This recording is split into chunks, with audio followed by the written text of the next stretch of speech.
mai jos din spate. Poate ver trei catoane comandă, capitanii. Și ia verde la zioară și mi trebuie că vioară.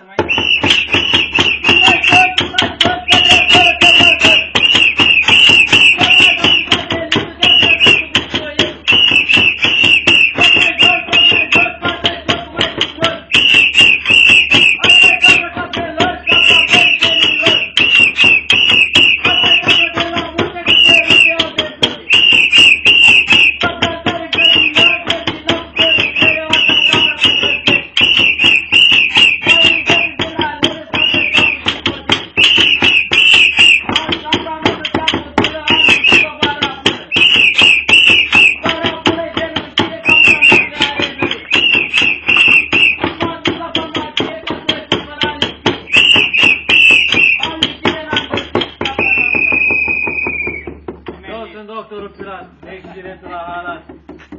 Reparcai și avea nebun natura la cucoane. Unde e casa să repartă mai fac un cologan? Uite acolo la perete, face semn într-o ureche. Asta? Ce are, doctore?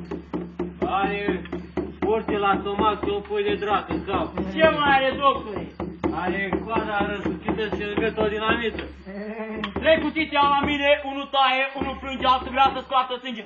Sânge negru închegat de la capul am luat și căprita s-a îndreptat. S-a îndreptat așa de rău că curge sânge până. Da!